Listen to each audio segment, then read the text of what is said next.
Bonjour à tous, bienvenue sur ce premier tutoriel sur la classe Andromède dans le jeu Saint Seiya Online dit et Session.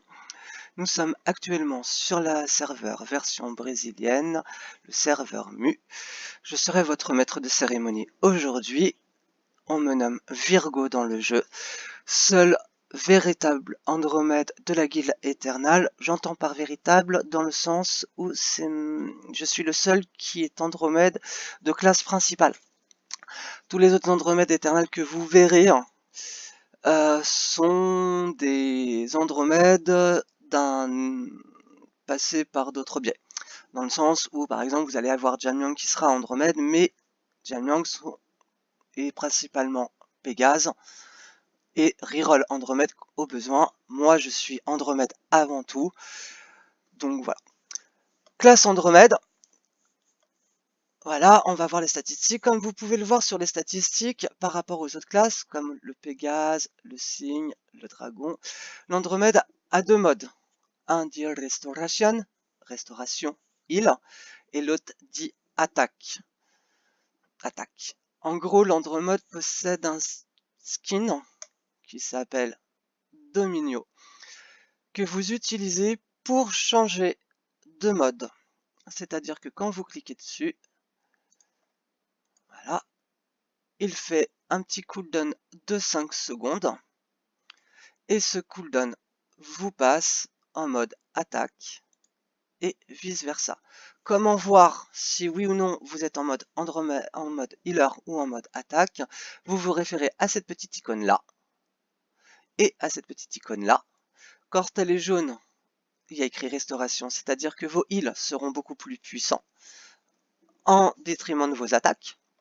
Par contre, lorsque vous passez par le Dominio en mode attaque, vous perdez du heal et vous gagnez de l'attaque. Petite différence à bien faire attention, le style de jeu, attaque ou heal, a sa propre barre de skill. Attention, cette barre de skill est propre à l'attaque. Toute modification que vous faites sur l'attaque ne se répercutera pas sur la barre de skill de heal. Donc lorsque vous récupérez vos sorts, au fur et à mesure vous récupérez vos skills au fur et à mesure des niveaux, bien faire attention de les placer à la fois dans la barre de heal et aussi dans la barre de l'attaque. Faire bien attention puisque lorsque vous changez, si vous n'avez pas modifié votre barre, elle sera telle qu'elle. Et donc si vous rajoutez un sort sur la barre d'attaque, que vous ne le rajoutez pas sur votre barre de skill, de heal, vous ne l'aurez pas. Donc bien faire attention à chaque changement que vous voulez opérer sur vos barres de skill, de bien changer les deux barres de skill. Comme vous pouvez voir, j'ai une barre de skill déterminée en attaque, et lorsque je passe, j'ai une barre de skill déterminée pour du heal. Vous voyez, mes sorts ne sont pas du tout placés pareil. Vous pouvez retrouver tous ces sorts dans la catégorie K, Habilitaciones de Combat. Vous les trouvez tous ici. Par exemple, si je prends ce sort-là, il est grisé. Pourquoi? Parce que c'est un sort typiquement dit DPS. Si je souhaite l'utiliser, il faut que je passe en mode DPS. Je parle de Candle dell'Inferno, celui que je pointe avec ma souris. Voilà, là je suis passé en DPS, donc le skill apparaît, il est utilisable. Il ne sera pas utilisable quand vous passez en mode heal. Donc bien lire, bien faire attention sur les skills qui sont utilisables ou non. Vous pouvez vous référer aussi à mon tutoriel écrit où vous avez chaque imprime écran de chaque skill, à savoir ce qu'il fait, comment il le fait, pourquoi il le fait et s'il est affilié au mode heal ou au mode attaque. Je vais utiliser le mode heal pour le mode restauration, ce sera plus simple, et le mode attaque, ce sera le mode attaque. Cette vidéo sera principalement consacrée au mode healer. Pourquoi? Parce que c'est un mode que je maîtrise le mieux. Et parce que je ferai une deuxième vidéo pour le mode attaque. C'est un gameplay bien particulier au niveau de l'Andromède qui ne se joue pas pareil, que ce soit en healer ou en attaque, puisqu'il a deux modes différents. Donc voilà, je vais avoir besoin, je vais me faire un petit... Je vais enlever mes équipements pour perdre de la vie pour que vous puissiez voir les sorts de heal. Donc voilà, je me remets mes équipements pour que vous puissiez voir les effets des différents sorts, puisque ce seront principalement des heals. Donc, le heal que vous utiliserez principalement, le heal le plus efficace, mono-cible, qui heal beaucoup. Celui-ci, Bard et Loose Death. C'est un heal, c'est ce que j'appelle un gros heal en mono-cible, d'un seul coup d'un seul, vous le claquez, pas de cooldown, bam, vous récupérez. Voilà. Deuxième heal, Lose the Recuperation. C'est un heal que vous positionnez sur une personne qui va durer 8 secondes et qui va lui faire regain de la vie pendant 8 secondes. Deuxième avantage de ce heal là, c'est qu'il peut, si vous avez les talents nécessaires ou l'explosion du cosmos, se répercuter sur les cibles aux alentours de votre cible.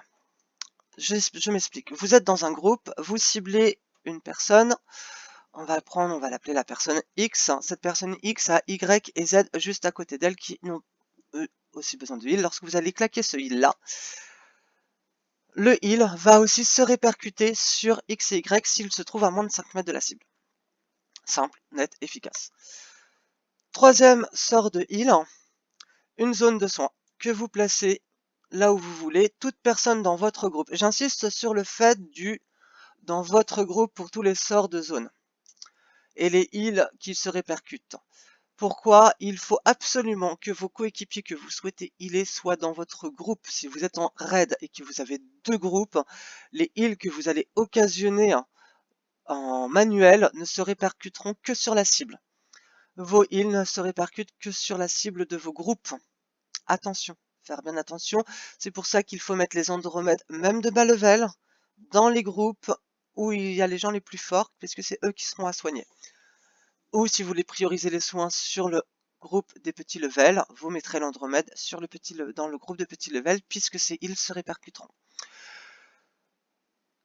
Quatrième sort de heal, celui-ci, Lux des Vigor, qui fait récupérer à la cible pendant 8 secondes du heal par le biais d'un enchaînage. Voilà, pendant 8 secondes, il va récupérer. Ce sort aussi, grâce au talent, se répercute sur les cibles de votre cible, sur les gens du groupe à proximité de votre cible. Comme vous pouvez le voir, ici, Lux de Potencia puede generar una recuperación de 20% en el alcance de 3 mètres Elderon de Alvio. Je traduis. Peut générer une récupération de 20% d'un allié se trouvant à 3 mètres de votre cible.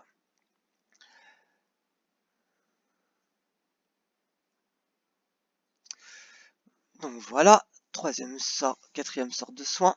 Maintenant, vous avez ce sort-là. Donc, une autre sort de soin. La luz des Protéphitica, la lumière de protection. Lorsque vous activez, elle va se poser aléatoirement entre des personnes de votre groupe qui se trouvent à 15 mètres et va générer une récupération de 10% de ses aspects max d'un seul coup d'un seul. Donc c'est un heal qui proc que vous lancez mais où vous n'êtes pas sûr qu'il atterrisse sur les bonnes personnes. Donc c'est un peu aléatoire mais qui permet de récupérer 10% de ses HP maximum d'une façon aléatoire. Donc elle va déjà s'appliquer sur vous automatiquement, mais elle s'appliquera aussi aléatoirement sur 1 à 6 alliés de votre groupe et lui fera récupérer 10%.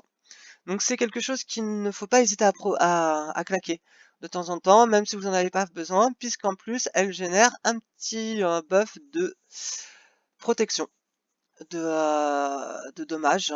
Vous pouvez enlever des dommages si vous avez les talents qui sont affiliés. Maintenant, je vais vous parler des autres skills dits talents nécessaires et est utile. Ce skill-là, Es de Luz de Liberación, est un anti-contrôle. Il est un anti-contrôle personnel, mais aussi un anti-contrôle ciblé. Et en plus de ça, il vous permet pendant 6 secondes de ne pas être la cible de contrôle. Donc il vous empêche de tomber, il vous permet de vous relever, vous empêche d'être silence, vous enlève du silence, etc. Donc soit vous le posez directement sur vous si vous voyez que vous allez vous faire contrôle, ou je prends un exemple bête, vous êtes dans la stance qu'on dit de Poséidon, vous êtes contre la méduse qui, on le sait, à chaque fois qu'elle fait un tour, vous stun. Vous pouvez anticiper ce stun si vous n'avez pas envie de vous retourner, vous claquez ça, elle ne vous stunnera pas pendant 6 secondes, vous êtes en anti-contrôle. Vous pouvez aussi l'utiliser d'une façon suivante, vous vous êtes fait stun, vous vous déstunnez. Cela marche aussi sur les cibles, sur vos alliés. Quelqu'un est stun, vous pouvez le destunner. Donc ça, c'est l'anti-contrôle, très efficace, extrêmement pratique. Vous avez la détermination des Hades. Cette détermination des Hades permet de récupérer, en le claquant, l'intégralité de votre barre de restauration. Cela va vous permettre directement de la remplir à fond. Je ferai un tuto avancé sur les skills dits dorés, puisque ce skill-là, par exemple, est doré. Et grâce à ça, du fait que ma barre de restauration soit complète, je vais pouvoir activer certains sorts. Par exemple, sur l'Andromède d'Heal, vous avez la lumière de l'Andromède qui vous permet, en consommant 50% de votre barre de skill, de faire une récupération totale sur le groupe et en plus de maximiser vos prochains soins. Donc voilà, récupération de tout le monde, des HP de tout le groupe. Hop, c'est une petite aile et voilà. Et en plus, elle vous permet, elle dure dans le temps, pendant 15 secondes. Dernier sort, très utile. Je pense que c'est le sort que vous utiliserez le plus lors des instances en groupe. Pourquoi? Parce que c'est ce qu'on appelle le lien de puissance. Le lien de puissance 10 Bendecandena. Ce lien de puissance cible une personne de votre groupe et lui ajoute 80% de dommages en plus. Très efficace, souvent à placer sur le meilleur joueur de votre groupe, puisque comme ça, au vu de sa pelle, il va en plus gagner 80% de dégâts. Donc, si c'est un Roxar, il va Roxer encore plus. Mais vous pouvez aussi l'utiliser avec plus de subtilité. Moi, ce que j'aime faire, c'est selon les cas, de maximiser certains types de dégâts plutôt que d'autres. Par exemple, lorsque j'ai besoin de faire du dégât AOE parce que nous sommes en multi-cible, je vais privilégier les classes comme la lyre, le dragon des mers, qui eux font des dégâts en AOE. Par exemple, lorsque je suis sur Sion versus Doko, vous avez le début de l'instance où il faut éliminer 120 ennemis. Il est préférable de mettre ce lien de puissance à une personne qui fait du multi-cible, puisque comme ça il fera plus de dégâts sur plus de cibles. Par contre, sur l'après, là où vous avez une seule cible, puisque Sion vient pour se battre, là je vous conseille un DPS mono-cible, puisqu'il fera plus de dégâts en mono-cible, etc. Voilà, donc à bien trouver comment l'utiliser. Soit vous l'utilisez sur du standard, c'est-à-dire que vous prenez la personne qui a le plus de PL dans votre groupe et vous n'utilisez que sur elle, comme ça elle fera beaucoup plus de dégâts. Soit vous l'utilisez sur la personne qui fait le moins de dégâts pour qu'elle puisse faire autant de dégâts que les autres. Soit vous l'utilisez sur des DPS multi-cibles pour maximiser les dégâts sur les petites cibles. Vous avez, je vais claquer la restauration, ce skill-là. Ce skill-là est la même chose que ce que je viens de vous expliquer donc sur le heal sur le lien de puissance, sauf que celui-là s'applique à toute la zone d'effet, c'est-à-dire, je m'explique, elle donnera 80% à toutes les personnes se trouvant dans le cercle qui est généré par ce lien de puissance global. Je vais essayer de vous le claquer. Hop, il est assez dur à faire lorsqu'on n'est pas en combat. Hop.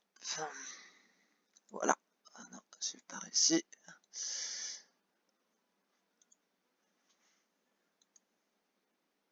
Hop, je vais pas y arriver. En gros, ça fait une AOE. Il lève son bras vers le ciel. Je vais pas y arriver. Vous allez voir que quand j'ai besoin de montrer quelque chose, je ne peux pas y arriver. Bref, hop. Il lève sa main au ciel et dans une zone à peu près équivalente à celle-là, il maximise les dégâts de toutes les personnes se trouvant dans son cercle de 80%. Alors, autre skill.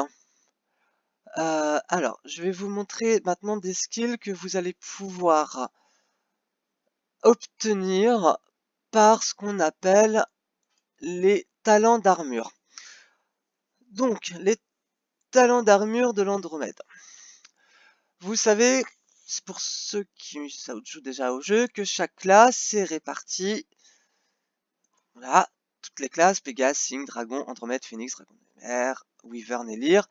Chaque classe a ce qu'on appelle des armures qui lui sont affiliées. Armure de bronze, puis armure dite de surplis. Au fur et à mesure que vous allez augmenter le level de ces classes, prenons celle-là par exemple, en augmentant le level, vous voyez, ma armure est de niveau 16 sur 16. J'ai débloqué tous ces talents dits d'armure. Ces talents d'armure, prenons celle-là, aussi raffiné, j'ai débloqué tous ces talents d'armure. Voilà. Pareil pour cela, donc si je prends une armure qui n'est pas finie de raffiner, donc j'ai cela, et vous voyez que comme ce talent se débloque au niveau 24, je suis au niveau 23, quand mon armure passera d'un niveau, je débloquerai ce talent-là. Les talents s'appliquent lorsque vous ouvrez votre menu K. Donc vous atterrissez normalement sur combattre. Ici, vous augmentez vos skills au fur et à mesure. Avec vos niveaux de compétences, selon votre niveau, vous allez augmenter vos skins. Vous avez les Basica, les Avanciado, où ça, nous aurons d'autres personnes qui feront, à mon avis, des tutos sur la puissance des skills dites avancées. Et vous avez les skills d'armure. Ces skills d'armure sont propres à chaque classe. Si vous prenez une autre classe, ce ne seront pas du tout les mêmes. Sachant que si vous montez, si je vous prends une autre classe, par exemple le Phénix, vous voyez que j'ai les armures, que j'ai débloqué les skills, mais qui ne se retrouvent pas dans mon tableau puisqu'ils sont affiliés à l'armure du Phénix. Donc bien sûr, principe très important, vous achetez vos armures dites de classe et vous les montez en priorité. Donc l'Andromède que vous montez en priorité avec potion d'armure d'or et les objets, les armures de la classe d'Andromède, armure d'argent de Céphée, armure d'argent d'Héraclès, armure d'argent de Cassiopée, armure d'argent de la grue, surplis d'Alrune et surplis de Leuhan. Seules ces armures vous donneront des talents ici. Et là, vous pouvez voir qu'à l'heure actuelle, il me manque au niveau des talents d'armure, le talent de l'armure niveau 24 d'Alrune, du niveau 10 d'Alwan, du niveau 16 d'Alahan, du niveau 24 d'Alahan. Ici, ce sont les divines, ce sera dans une autre vidéo. Les divines sont des choses bien particulières.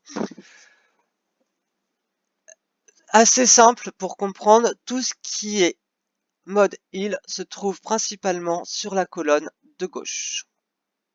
Comme vous pouvez le voir ici, tout ça, ce sont des talents de heal. Seule exception, cette ligne-là.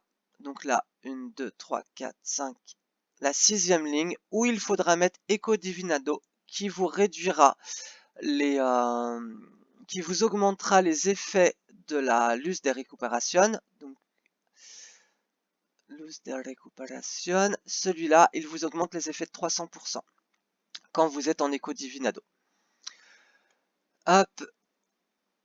Et ici, vous avez le choix avec celui-là. Je vais le mettre celui-là puisqu'il va être utile. C'est un talent que je vais vouloir vous parler puisqu'il rentre dans la catégorie des talents dits de heal. Donc, vous avez le choix, comme je vous ai expliqué, le talent qui est là, vous savez, où on met une barrière de protection qui fait un gros, qui va proquer aléatoirement sur les gens qui sont autour de vous, de votre groupe, et qui vont leur donner 10%.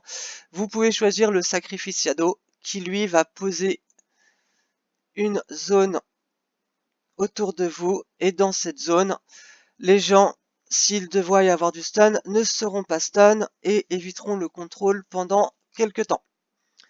Voilà, c'est le seul, voilà, dans un rayon de 5 mètres durant la canalisation, vous avez 40% de chance de ne pas être contrôle si il y a contrôle. Personnellement, moi, je ne l'utilise pas. Il est bon à utiliser en PVP quand vous êtes groupé. Je préfère la Luz des Profetica car elle permet de faire un proc de 10% de heal aléatoirement sur les cibles autour de soi.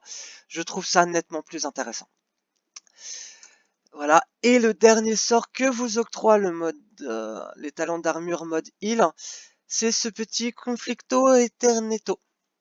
C'est un raise applicable sur un coup mortel. Comment expliquer ça? Donc, lorsque vous l'appliquez à vous ou à une cible, vous devenez, entre guillemets, invulnérable pendant 8 secondes. Donc là, je le pose, vous allez y voir, j'ai un petit icône qui apparaît sur ma tête, ici, et donc pendant 8 secondes, j'absorbe des dommages, et pendant 20-30 secondes, si je me reçois un coup mortel, j'aurai un raise gratuit qui ne sera ni un raise d'Athéna, ni un raise d'Hadès. Cet anti-mort, on va l'appeler comme ça, hein, cet anti-mort est aussi utilisable sur une cible. C'est-à-dire que vous êtes dans une instance très très compliquée, vous voyez que votre DPS principal s'en prend plein la chetron, vous voyez qu'il va mourir et que vous n'aurez pas le temps de le soigner parce que vous avez claqué tous vos sorts, etc. et que vous êtes encore en cooldown. Vous lui claquez ça dessus et pendant 30 secondes, s'il se prend un coup mortel, il meurt mais il ressuscite avec un reste gratuit. Voilà pour le mode soin. Une dernière petite chose, au niveau du mode soin, vous avez certaines armures dont les effets peuvent influencer quand vous claquez votre cosmos et que vous claquez votre comment dire, ici là, votre ulti, ce que j'appelle ulti, et quand vous claquez votre cosmos qui est ici, vous avez vos talents d'armure qui vont avoir des effets particuliers. Par exemple, sur ces faits, vous attaquez et vous causez des dommages à hauteur de 109%. Par contre, lorsque vous claquez votre cosmos et que vous claquez le sort qui est là, la barrière des Nebulonsa, donc si je m'équipe de cette armure, hop, vous voyez que là, ça va être du dommage. Ici, il faudra que je claque mon cosmos pour que l'option apparaisse et pour que je puisse l'utiliser. Voilà, et la barrière des Nebulonsa, par exemple, va libérer un allié et va absorber des dégâts pendant 10 secondes. Donc c'est-à-dire que la personne aura 24 000 de dégâts qui seront absorbés. Pour Héraclès, vous allez avoir ici causer des dégâts quand vous claquerez votre ulti. Et ici, de la récupération sur toutes les de la récupération plus une augmentation de la vitesse sur toutes les cibles qui sont à 4 mètres. Voilà. Donc ça peut toujours être utile de connaître les effets de vos autres armures pour que si vous avez besoin de les utiliser. Parce que c'est toujours très intéressant d'utiliser les procs de ces armures. Ici, par exemple, vous avez une résistance augmentée et du soin. Et ici, ça va vous faire des dommages additionnels. La grue va vous faire téléporter, c'est-à-dire que quand vous claquez votre cosmos et que vous êtes en grue, vous pouvez vous téléporter. Ici, vous faites des dommages. Voilà, etc. Ici, pareil. Ici, vous allez causer des dommages. Et quand vous claquerez votre cosmos, des dommages aussi. Voilà, donc n'hésitez pas à regarder et à bien lire ce que font vos ultis d'armure ainsi que vos ultis d'armure de cosmos, enfin vos ultis que quand vous claquez vos cosmos, parce qu'il peut être très utile de varier entre tous les ultis. Voilà, sur certaines instances, vous allez avoir besoin de réduction de vitesse sur les ennemis ou d'augmentation de vitesse. Bah, dans ces cas-là, vous allez changer, etc. Voilà. Donc n'hésitez pas à bien lire, à bien voir. Je referai un tuto sur les armures, j'ai commencé à le faire. Vous avez la version écrite déjà qui est disponible sur notre site SSO. J'espère que les informations que je vous ai transmises vous ont été utiles. Si vous voyez des choses que j'aurais ratées, des points qu'il faudrait, voilà, etc., n'hésitez pas à me le dire dans les commentaires. Je ferai une nouvelle vidéo sur les skills de l'Andromède et les talents de l'attaque. Et je reviendrai sur une troisième vidéo sur tout ce qui est talent avancé, dit skill en or. Je prends un exemple. Voilà, ce qu'on appelle un skill en or, c'est ça. Une fois qu'on a sorti certains skills, vous avez des skills qui deviennent brillants, dont un avec du soin, un en attaque, et celui-là, vous savez, je vous en ai parlé, c'est celui qui vous remplit votre barre. Quand vous l'utilisez en brillant, si vous remplissez votre barre, vous faites un instant changement de mode de jeu et vous gardez votre barre remplie à 100%. Voilà, des bisous tout plein. Comme on dit chez moi, kiss kiss miam miam slurp slurp. À bientôt. Au revoir.